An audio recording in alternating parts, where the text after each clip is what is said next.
I'm such a great father for buying our daughter a house. You can leave if you disagree. After all, once you've given me the money, I don't need you anymore." Those were the arrogant words of my husband, who made the unilateral decision to buy a high-rise condo with my money. But it turns out he had a shocking plan in mind. As soon as I heard it, I retaliated without a second thought.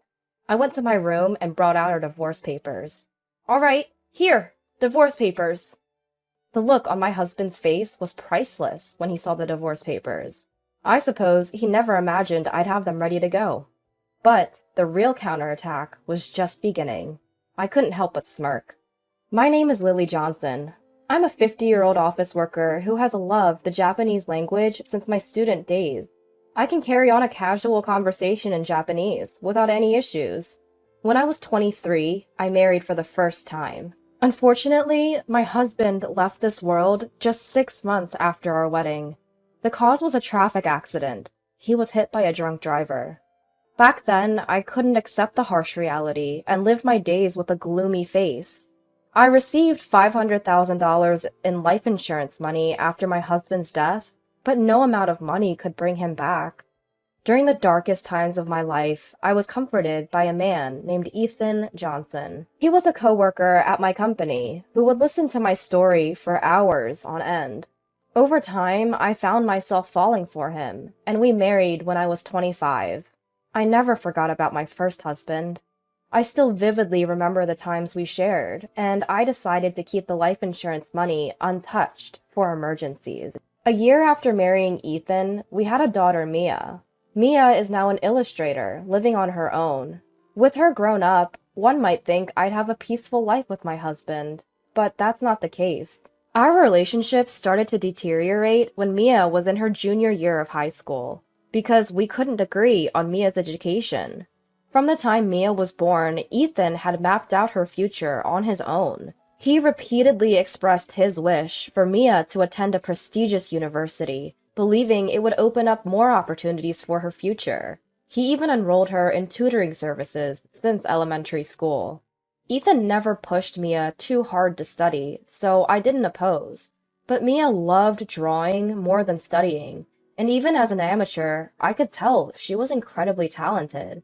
I had a hunch she might make it her career someday. That hunch turned out to be right when Mia announced during her junior year of high school, "I want to be an illustrator in the future, so I want to go to an art school for university."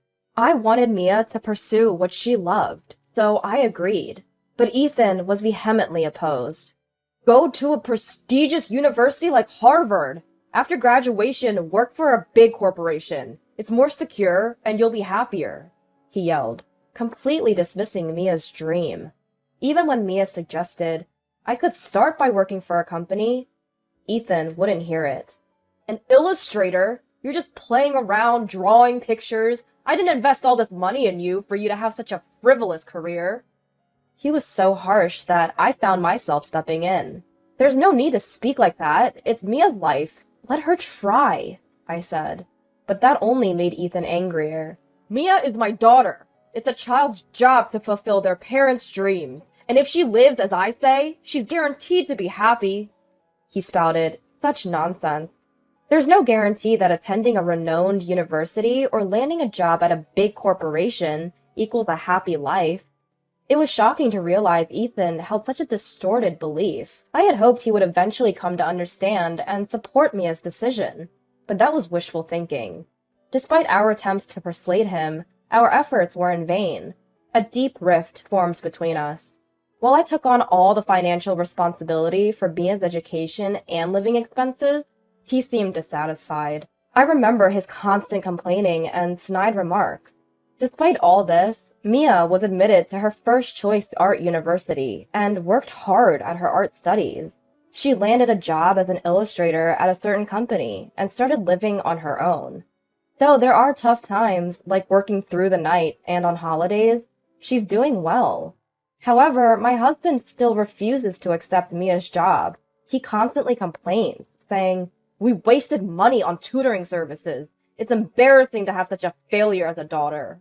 I thought his views would change once he saw Mia standing on her own, but there's not even a trace of that. He's also been harsh towards me, for siding with Mia. He yells about the food tasting bad or the cleaning not being done, almost every day, despite not being able to do any housework himself and leaving it all to me. At this point, I realized that this was his true nature. He seems to be the type of person who can't stand when things don't go his way. He was kind when Mia was obedient, but changed dramatically when she expressed her desire to become an illustrator. It's probably due to his personality. Being at home was painful for me, and the company became my place of comfort. We work at the same company, but in different departments, so we can avoid each other. Around this time, I received a certain offer. Hearing it, I made a big decision. One day, my husband suddenly said something unexpected. I've decided to buy Mia a brand new high-rise condominium. Mia is still my precious daughter after all. I want her to live somewhere nice. I've already started the paperwork with a real estate agent. Despite his contempt for Mia, this sudden turn of events aroused suspicion. Moreover, I wondered if he had the money to buy a new high-rise condominium. Seeing my reaction, he smirked. Don't worry, you're the one paying for the high-rise condominium. What? Hold on a second, you can't just decide something like that without discussing it, I retorted. Ethan just scoffed. I know. You've got $500,000 from your previous husband's life insurance, right? You can buy it with that. With your money, I'm going to live in the high-rise condominium with Mia. I've had to put up with her, so I'm planning to make full use of her. You and Mia are ultimately my property, so just obey me. A surge of anger rose within me. He had decided to buy the high-rise condominium to spite me and Mia. I couldn't comprehend his way of thinking. Incredibly, he carelessly revealed his scheme and intentions. Besides, there was no way I was going to let my important life insurance money be used for such a thing. I am truly a good father, buying a house for my daughter. If you oppose, it's divorce. Just give me the money, and I'm done with you. The moment I heard that, I struck back, without mercy. I went to my room and brought out divorce papers. Fine, here, divorce papers. When I showed him the divorce papers, he was stunned. He must not have expected me to have them. But the real retaliation starts here. I smirked. Facing my bewildered husband, I explained what I had been considering for some time now. I can't trust a man who discriminates against his own daughter like that. I'm tired of living a life where I'm constantly criticized by you. I had decided a while ago to divorce you. I was just waiting for the right time to bring it up. And then you said you wanted a divorce. It worked out just fine. He must have intended the divorce talk to be a threat. Completely flustered, he stammered. Well, you see... Ignoring him, I filled in the divorce papers. Come on, you write it down too. You want to be free from me too, don't you? When I urged him, he reacted in rage. What do you mean divorce? It was just a joke. What are you thinking, bringing out divorce papers? Hearing that, my anger reached its peak. I don't understand you either. I don't understand why you would buy a high-rise condominium just to spite your family. If you say we can't divorce, I'm willing to consult a lawyer. Then, begrudgingly, he filled in the divorce papers, but he was furious, saying, Remember this! It seemed like he would retaliate in some form if I stayed in the house. I immediately left the house and submitted the divorce papers to the office. Then, when I reported everything to Mia by phone, she was also as angry as I was at my husband's outrageous behavior. That's terrible! You're right to divorce him. You can stay in my condo for a while, she said. So I decided to take her up on her offer. That night, Mia and I discussed and planned to retaliate against my husband. Then, about a week later, on a day off, Mia and I visited the house where my husband, or rather ex-husband, lives. Even though I was living there just a week ago, it felt like someone else's house. When we rang the doorbell, he came out immediately. What do you two want? Did you come to apologize for what happened? My ex-husband looked down on Mia and me with a condescending gaze. I was quite irritated, but I swallowed my anger and spoke in a slightly weak voice. That's right. I came to apologize because I thought I had done something wrong. I'm sorry, Dad. Mia also made a remorseful face. Quite an actress. However, the ex-husband didn't realize it was a performance and seemed genuinely pleased, saying, I see. I see. So, you've decided to reflect on your actions. I'm happy. However, he seemed curious about the bags we were carrying. What are you doing with all those bags? We were carrying bags that were filled to the brim in both hands. The bags were tied up, so you couldn't see inside. I took a stack of $10,000 bills from one of the bags. By the way, this was real money. I thought it was wrong what I did to you, so I decided to give you my late husband's life insurance money. You can live in the high-rise condominium with Mia with this money. There's $500,000. Can you put it in the safe? The ex-husband was entranced by the $10,000 stack of bills. Sure, please, put it in the safe. He easily let Mia and me into the house. Even though it had only been a week since we left, the house was littered with laundry and garbage. Come to think of it, the ex-husband was very bad at tidying up and doing housework. Imagining that he must be having a hard time living alone, I couldn't help but smile. Mia and I stuffed the contents of the bags into the safe. However, we put the $10,000 we showed him back in the bag, not in the safe. Fortunately, he wasn't watching us, as he went to the kitchen, saying, I'll make some tea. When I returned to Mia's condo, I packed my bags and went out again. I was going to set out on my own to a new place. Take care, Mom. Mia saw me off with a smile. I'll contact you when I settle down. Take care of yourself, Mia. I left Mia's condo with a smile on my face. 2 days later, I was asleep in my new home when I received a call from my ex-husband. Hey, what happened to the $500,000? There's nothing but garbage in the safe. As I burst into laughter, I thought to myself, he really took a while to figure it out, huh? My ex-husband had fallen neatly into my trap. The majority of what was in those bags was simply scrap paper. I had rolled up unwanted newspapers and filled the bags. I told them that each bag contained $500,000, but that was a lie.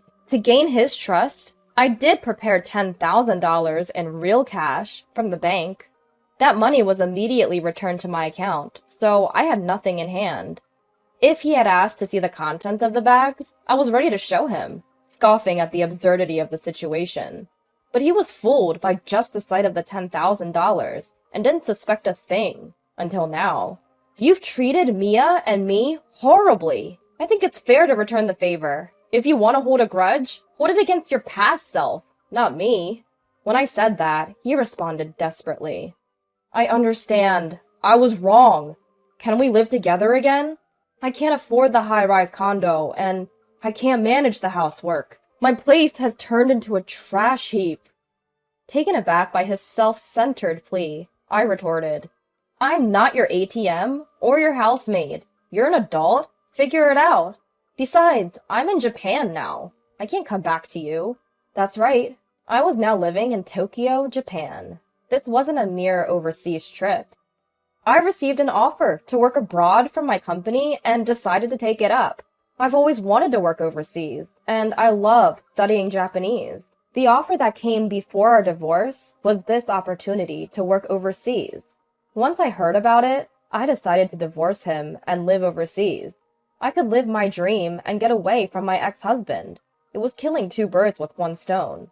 I had told Mia, but kept it from my ex, who was clearly taken aback. So that's why I haven't seen you at work recently. Why didn't you tell me? Why should I? We're in different apartments, and we're strangers now. Oh, by the way, Mia has something she wants to say to you. Tomorrow, we'll call you at 8 p.m., your time, using a messaging app. Alright. Is Mia going to live with me? We'll see. Wait until tomorrow. I said that and hung up, but I knew what Mia was going to talk about. I was looking forward to seeing his reaction as I drifted off to sleep. The next morning, I had to get up fairly early due to the time difference, but it couldn't be helped. I started up the messaging app and video called my ex and Mia. Mia started expressing her feelings to her father right away. I loved you when I was a kid, Dad. I respected you as a parent and loved you from the bottom of my heart. Ethan looked pleased to hear that, but Mia's speech didn't stop there. But that's all in the past. You outright denied my career path, right? That's when I realized your true nature. You just wanted to control me, and there's no love in that. I hate you now, and I don't want to see you again. This call is our final contact. Upon hearing that, my ex seemed to be on the verge of tears. Don't say such things. I had expected him to get angry, but this reaction was surprising. Maybe he assumed Mia would love him, no matter what. But Mia's harsh words continued.